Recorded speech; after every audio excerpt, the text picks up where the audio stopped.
बिस्मिल्लाहिर्रहमानिर्रहीम, अस्सलाम वालेकुम। This is me Aamir Nazir. Welcome to my YouTube channel.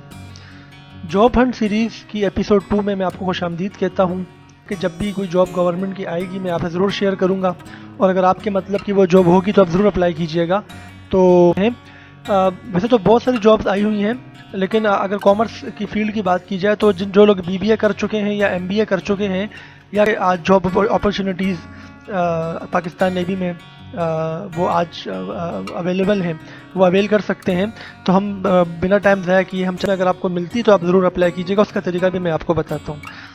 तो हमने गूगल पे जाके इनकी वेबसाइट को सर्च करना है। इनकी वेबसाइट है joinparknavy.gov.pk। joinparknavy.gov.pk, इसको हमने ओपन करना है। तो ये इनका इंटरफेस ओपन हो चुका है। इसमें हमारे पास जो लेटेस्ट एड है इनका, 4 lateral entries 4th batch, click here, ये जॉब्स का पेज है जिसमें जॉब्स आई हैं। अब आप यहाँ पे देख सकते हैं कि मुख्तलिफ ब्रांचेस में इनकी जॉब्स अवेलेबल हैं, और ज़्यादातर जॉब्स जो है वो ग्रेजुएशन या मास्टर्स या PhD तक की जॉब्स हैं। तो हम इसमें कुछ चीज़ें जो है वो मैं आपसे शेयर करना चाहता हूँ। अगर आप कॉमर्स का बैकग्राउंड है आपका और आपने MBA किया है या आपने BBA भी किया है तो आप इस जॉब में अप्लाई कर सकते हैं। आपको लेफ्ट MBA इन फाइनेंस है, बट MBA फाइनेंस की जगह अगर BBA फाइनेंस आपने किया तो भी आप इसके लिए एलिजिबल है, बिकॉज ये 16 ईयर्स एजुकेशन रिक्वायर कर रहे हैं। कुछ लोग क्या करते हैं, पहले क्या होता था कि 2 साल का MBA लोग करते थे, अब वो 3.5-4 साल का हो चुका है। तो जिन्होंने 2 साल का MBA किया था उनकी 16 ईयर्स एजुकेशन है, वो भी एलिजिबल है। और अगर आपने 18 ईयर्स का किया वो भी एलिजिबल है। और अगर आपने BBA किया है 4 ईयर्स का, ठीक, तो भी आप इसमें अप्लाई कर सकते हैं। तो अभी से कम भी है तब भी आप अप्लाई ज़रूर कर सकते हैं, कोशिश करने में कोई हर्ज नहीं है। और बाकी नसीब की बात होती है। हमें कोशिश कर में जिनका BE है, जो कि इंजीनियर्स हैं, वो भी अप्लाई कर सकते हैं। IT ब्रांच, अगर आपका IT का बैकग्राउंड है, आपका कंप्यूटर साइंस का बैकग्राउंड है, तो उसमें भी आपको जॉब्स अवेलेबल हैं।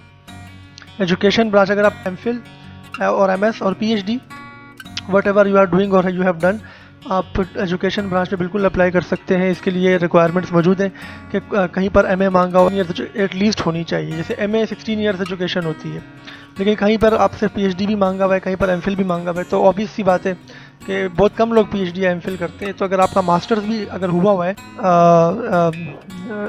एजुकेशन ब्रांच में, कुछ लेक्चरार की पोस्ट ऐसी मौजूद है जहाँ पे आप अप्लाई कर सकते हैं। लेकिन स्पेशली जो हमारे कॉमर्स के जो फील्ड के हैं अप्लाई कर सकते हैं। इसी तरीके से स्पेशल ब्रांच, इसमें भी डिफरेंट कैटेगरीज अवेलेबल हैं। जॉब अगर आप करना चाहें इसमें आप कर सकते हैं। Media sciences, journalism, English literature, Urdu literature किया हुआ है, तो इसमें भी आप अप्लाई कर सकते हैं। अगर आपको कोई जानने वाला है तो आप उसको ये ज़रूर वीडियो शेयर करें ताकि देखें। चाहिए मैक्सिमम एज 36 ईयर्स होनी चाहिए। हाइट कितनी होनी चाहिए, अगर हर एक पोस्ट का रैंक लिखा हुआ है, देखें आप लेफ्ट, वहाँ पर 28 ईयर्स एज एटलीस्ट होनी चाहिए, ठीक है। और लेफ्टिनेंट कैडर जो है वो 36 ईयर्स मैक्सिमम। अब आप यहाँ पे देखिए 16 ईयर्स एजुकेशन मांगी हुई है। जैसे मैं आपको बता रहा था कि ऊपर MBA मांगा हुआ था, लेकिन यहाँ पर ये कह रहे हैं कि या BE किया हुआ है, 16 ईयर्स एजुकेशन आपकी पूरी बनती है, यानी इंटर के बाद 4 साल का BBA किया हुआ है। एक्सपीरियंस भी नहीं मांगा हुआ, मज़े की बात ये है, ठीक है ना। तो अगर आपका BBA हो चुका है या आपका फाइनल सेमेस्टर, और इसके अलावा अब अप्लाई किस तरीके से करना है, ये सारी टर्म्स एंड कंडीशंस हैं कि क्या क्या होना चाहिए। कि ये अगर आपकी 3 GPA है तो आप एलिजिबल हैं, आप अप्लाई कर सकते हैं। अब अप्लाई किस तरह से इसे करना है मैं आपको बता देता हूँ। इसी आप पेज वापस जाएं, यहाँ पर लिखा हुआ रजिस्ट्रेशन फॉर्म, इसको आप क्लिक करेंगे, ये ओपन होगा। अप्लाई करना है, क्योंकि अब मैंने एग्जांपल दी थी MBA की, कॉमर्स से रिलेटेड। तो MBA के लिए सप्लाई ब्रांच है, ठीक है। तो मैंने क्या किया, इसमें सप्लाई ब्रांच ये रहा जिसमें MBA रिक्वायर्ड है, ये रहा MBA फाइनेंस, मैंने ये सेलेक्ट कर लिया। आप अपने रेलिवेंसी के हिसाब से देखिएगा। अब यहाँ पर उन्होंने बता दिया कि क्या रिक्वायरमेंट्स हैं, कि 32 ईयर्स मैक्सिमम होनी चाहिए आपकी एज, इससे ज़्यादा नहीं हो। आपकी हाइट मिनिमम कितनी हो, ठीक है। 70% एटलीस्ट आपके मार्कशीट्स में मतलब मार्क्स मौजूद हों, ठीक है।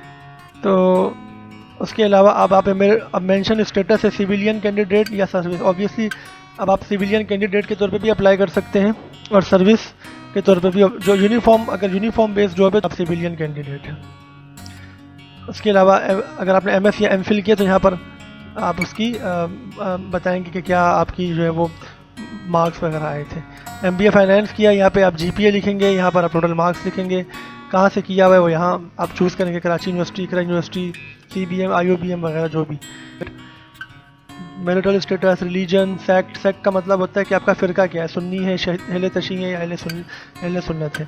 अर्बन रूरल, अगर आप कराची या ऐसे किसी शहर के रहने वाले हैं तो आप अर्बन में आते हैं। कराची, सक्खर, अगर सिंध की बात सक्खर के हैं तो आप अर्बन में फॉल करते हैं।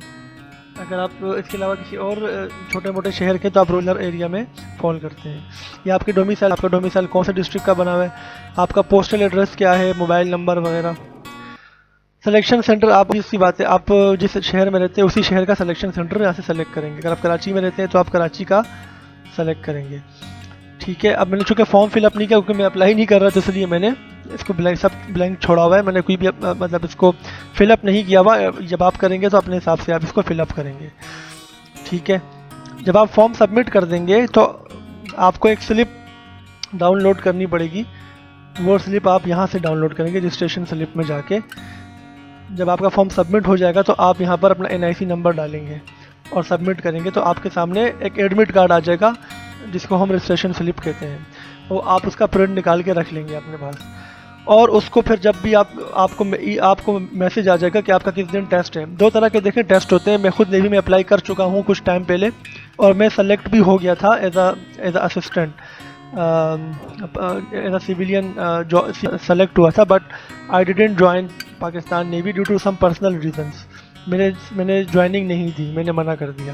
पूरा प्रोसेस में साइकोलॉजिकल टेस्ट होता है, उसके बाद आपकी जो है वो मेडिकल एग्जामिनेशंस होते हैं, इनिशियल होता है और उसके बाद फाइनल होता है, और आखिर में आपका इंटरव्यू होता है। उसके बाद आपकी सिलेक्शन हो जाती है, और इन तमाम प्रोसीजर से गुजर कर ही मैं सेलेक्ट हुआ था एज एन असिस्टेंट 15 स्केल में, बट मैंने इसको जाने दिया, मतलब मैंने ज्वाइनिंग नहीं दी। लेकिन मेरी पर्सनल रीजंस थी। बहुत अच्छी अपॉर्चुनिटीज़ को अवेल करें। उसके बाद जब आप टेस्ट दे देंगे तो जब आपका रिज़ल्ट अनाउंस होगा तो आपने रिज़ल्ट में जाके जो भी आपका NIC नंबर आपने यहाँ डालना है, तो उसके बाद आपने सबमिट कर देना है। तो जिससे क्या होगा कि वो आपको रिज़ल्ट बता देंगे कि आप पास हो गए या नहीं पास हुए, एलिजिबल हो या नहीं हो इंटरव्यू के लिए। तो ज़्यादा अपॉर्चुनिटीज़ इंटर और BCom वालों के लिए इसमें नहीं है, लेकिन BBA और MBA वालों के लिए इसमें अपॉर्चुनिटीज़ मौजूद है। अगर आपका BBA come apply for that particular job, और इसके अलावा इसमें और भी जॉब्स मैंने आपको बताई हैं, जैसे कि इलेक्ट्रिकल, मैकेनिकल, यानी इंजीनियरिंग से रिलेटेड मौजूद है, इसमें एजुकेशन से रिलेटेड मौजूद हैं। तो आपके अगर सर्किल में ऐसे लोग हैं, ऑब्वियसली आप ये इस वीडियो को ज़रूर फॉरवर्ड करें, और इस वेबसाइट का लिंक मैंने डिस्क्रिप्शन में दे दिया है, वहाँ से भी आप डायरेक्ट इसको जैसे जैसे जॉब्स आती रहेंगी वैसे वैसे आपको बताते रहेंगे इंशाल्लाह। इंटर बेस और BCom बेस पर भी अगर कोई जॉब आती है मैं आपसे इंशाल्लाह ज़रूर शेयर करूँगा किसी भी गवर्नमेंट सेक्टर में। तो इस चैनल के साथ जुड़े रहिएगा, और किसी भी किस्म की कोई क्वेरी हो तो आप ज़रूर हमसे कांटेक्ट कर सकते हैं। फेसबुक पे, व्हाट्सएप पे, इंस्टाग्राम पे, लिंक डिस्क्रिप्शन में मौजूद है। तो ज़रूर सब्सक्राइब करें ताकि मज़ीद जॉब अपॉर्चुनिटीज़ जो ये सीरीज़ चल रही है इससे आप इन टच रहें।